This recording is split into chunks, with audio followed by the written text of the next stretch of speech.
Hari Om, Bhagavad Gita Ch.5 Verse.22 Sannyasa Yoga, Path of Renunciation. In the last verse, Bhagwan Krishna said, a sage detaches his mind from the sense objects of the world. He finds happiness in the meditation of the self. He always revels in the self. While detaching himself from the sense objects of the world, he attaches his mind to the Brahma. That is Bhagwan Krishna. He gains unlimited and unending happiness. This is what Bhagwan Krishna said in verse 21. Why a person must detach himself from the sense objects of this world? Sir, what is this? After all, the objects of the world gives you happiness. Why you must detach yourself from the sense objects of this world? Then Bhagwan Krishna answers this question. Verse 22. Yegi samsparshaja bhogaha dukkha yonaya yevate adyantavanta kaundeya nateshu ramate buddha. Bhagwan Krishna says, Yegi samsparshaja bhogaha. How you get the enjoyment of this world of sense objects of this world? It is only by your contact. Generally, the sense objects of this world are contacted by the 5 antennas. Our eyes, ears, nose, tongue and body. With these 5 contacts, with these 5 antennas, we contact this outside world. These objects of perceptions, they perceive the outer world of object, send the signal to our mind. The mind immediately, after receiving the signal, puts it to the discriminative intellect. Then, according to the instructions given by the intellect, the mind gives orders to the organs of action. This everybody knows. Only with these 5 antennas we contact the world of objects. So, if the discriminative intellect is not awake or not alert, then what happens is mind becomes the master. It will not hear like the father and son. The son will not hear whatever is advice given by the father. That is intellect. So it will start acting on its own. All these things will happen if the discriminative intellect is not alert and awake. So, samsparshaja bhoga, whatever enjoyment you are getting in this world is because of your contact. The organs of perceptions, the contact of this body with the outer world of objects. Now, why I should not enjoy? Why I should not enjoy the sense objects of this world? Bhagavan says, it is dukkha yoni. Dukkha yonaya yevate. He says, you are all thinking that the sense objects are for enjoyment. Sir, I enjoy this, I enjoy this, I enjoy that. So why you are saying I should not enjoy it? Bhagavan says, you are true, you are enjoying it. But it is, Bhagavan says, dukkha yoni, womb of sorrows. It is not immediate sorrow and then it leaves you. It is a womb of sorrows. It goes on giving you one after the other, sorrows after sorrows. That is why you should avoid. How? Sir, what are you saying? How these sense objects will give me sorrow? Actually, I am enjoying it. You are thinking you are enjoying it, but you are not enjoying it. The best example is like a dog that bites a bone. When the dog bites a bone, the blood oozes out from its own tongue. But the idiot dog thinks the blood is coming out of that bone and it starts going on biting. Similarly, exactly the same way, we are also thinking we are all enjoying the objects of this world, but actually we are suffering. How? The sufferings are threefold. One is you put full efforts in acquiring a particular object. You go on suffering for that. Then you get the object. After you get the object, you want to preserve that object because you don't want to give it away. After all, you suffered a lot and you got that object. You want to preserve it. You are again suffering. Mentally you are suffering. Then, when the time comes for enjoyment of that object, either you live or the object will live. For example, simple example, let us take the case of money. Everybody is working for money. I am not saying money is unimportant or money has no value. Money has a value. Definitely 100% it has a value. Who can live without money? Even the mutts are having crores of money. So I am not saying, but they are using it for a good purpose. Whereas we are using it for our selfish ends. That is the difference. The one important thing is, for getting that money, we are thinking at the time of earning money that we will enjoy this money later after my retirement. People generally think this way. That is why they go on suffering. First they get, then they get married, then children will come. They go on earning that money. Then they are in acquiring that money from morning till night. They work. Then finally what happens?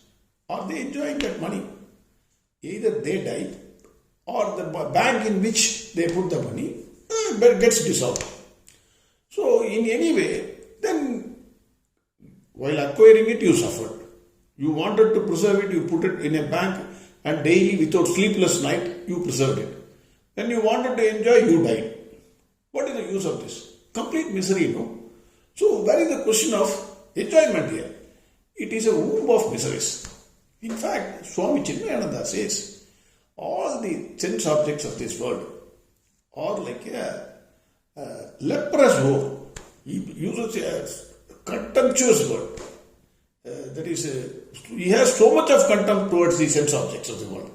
He says it is like a leprous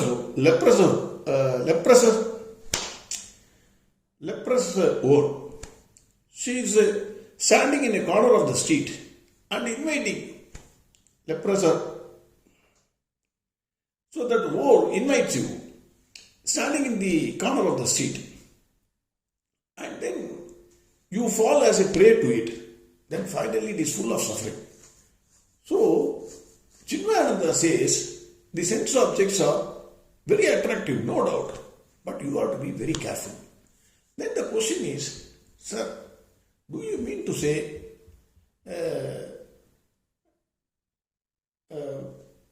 I should not enjoy anything?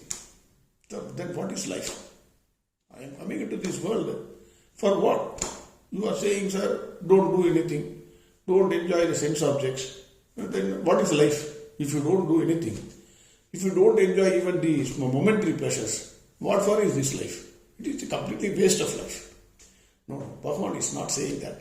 Bhagwan says, Adyantavantaha. Adyantavantaha means it has a beginning and an end. All the sense objects of this world, it has a beginning and has an end. Nothing is permanent. In the beginning, it looks like you are enjoying it, but it is temporary. You don't think that it is permanent. For example, any enjoyment you take in your life, whatever enjoyment you had, it is only temporary. Don't think it is permanent. Even your own body, how much care you are taking care. Daily morning you just put a soap, put scent, good t-shirts, etc. And you are thinking your body is permanent. automatically as the age goes, it burns away. And then what happens is you get all sorts of trouble. In spite of you giving excellent treatment to your body, it is not going to pay you back. It actually, you suffer a lot with your body. Nothing is permanent. That is what message. Bhagavan says, Adhyanta vantaha kaunteya. Hey Arjuna, don't think this is a permanent enjoyment. Whatever it is, your house, your wife, your children, your money, whatever you take, you must appreciate that the same thing has been given to you by Bhagwan Krishna for a temporary period, for a temporary time. Use it in the best interest of the welfare of the people. You don't think, I earned it, it is mine, I am going to enjoy it, what, I am the richest man, I did this. No. Absolutely not. It has a beginning and it has an end. If you think you got it, one day it will be removed from your hand and you will suffer it. If you have this knowledge, it has been given to me by Bhagwan Krishna for a temporary period of time. It is not that you should not enjoy it. You enjoy it, but keep it in your mind, at the back of your mind. It is a Adyanta Vantaha, Adi Anta, both beginning and it has an end. That you must keep it in your mind. Bhagavan is not saying don't enjoy. Don't think it is a permanent enjoyment. It is going to give you permanent joy. It is not going to give you permanent joy. The permanent joy you can get only from Brahman, the realization of the self. That is what Bhagavan is saying. Nate Shuramate Buddha, a wise person, a Buddha, a wise person, after having realized the temporary, the fleeting nature of these enjoyments, he will not fall into this ditch. He will not become a slave to the enjoyments of these sense objects of this world. He knows all these things are there. Whether it is there or it is not there, he will not suffer. He will keep his mind calm.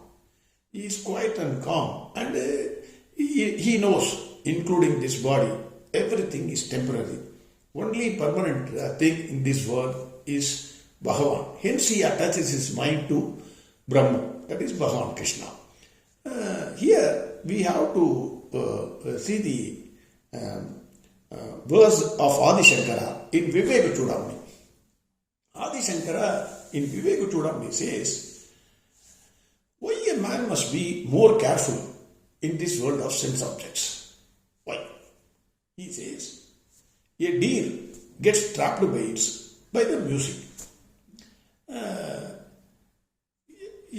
Because the hunter will play some music. Then the deer gets attracted by the music and gets into the net. It gets caught permanently. It suffers. Similarly, elephant, it likes the touches of the other elephant, opposite sex elephant. So, and on that basis, the hunter, he will put another elephant and the other elephant gets caught. Then he says moth, that is a firefly, you can say.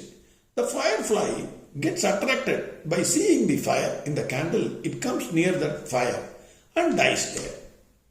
Then you take a fish. Fish, because of the taste in the bait, they put a worm or something in the in the net, so that the fish comes and catches the bait, not knowing it is a bait.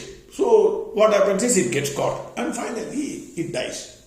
Similarly, bee gets attracted by the smell of the flowers. What happens is it goes for the honey and the flower gets closed, so it gets trapped inside the flower. So what happens is, in all these cases, each one, the elephant, the deer, the bee or the fish, all of them suffers because of their attraction, or they wanted to enjoy the sense objects. So that is why they get trapped. Adi Shankara says, he feels pity for the man. He says, they all have only one sense and they get caught. A man has got all the fire. It is not only this, everything he has got, including the mind. Then he has to be much more careful. Otherwise, the suffering will be much more. That is what Adi Shankara says. Your intellect, your discriminative intellect, has to be always alert. And it should be giving the correct instruction to your mind. Otherwise, if the mind becomes a master and the intellect is sleepy, then you will definitely fall into the ditch. It will be full of suffering. That is what Bhagavan says. It is dukkha yonaya evati. It is complete suffering. If you are not awake, take it from me. Bhagwan Krishna says, it is a complete suffering for you. Nothing will remain permanent. Don't think this or that is permanent. You have been given a time to enjoy it. You keep this in mind and start moving in this world without any attachment to that object or being. That is what Bhagwan Krishna is saying in this verse. Bhagwan Krishna says, sense enjoyment born out of sense contacts are dukkha yogis. That is, they are womb of sorrows. They have a beginning and an end. A wise person, knowing this, will not get deluded by the sense enjoyments. That is what Bhagwan Krishna says. Verse 22 again. Yegi samsparshaja bhogaga dukkha yonaya yevate Adyantavanta kaundeya nateshu ramate budaham. Next verse we will see tomorrow. Arihom sarvam krishnarpamastu. Narayana Narayana Narayana Narayana Narayana Narayana Narayana Narayana Narayana Narayana Narayana Narayana Narayana Narayana Narayana Narayana Narayana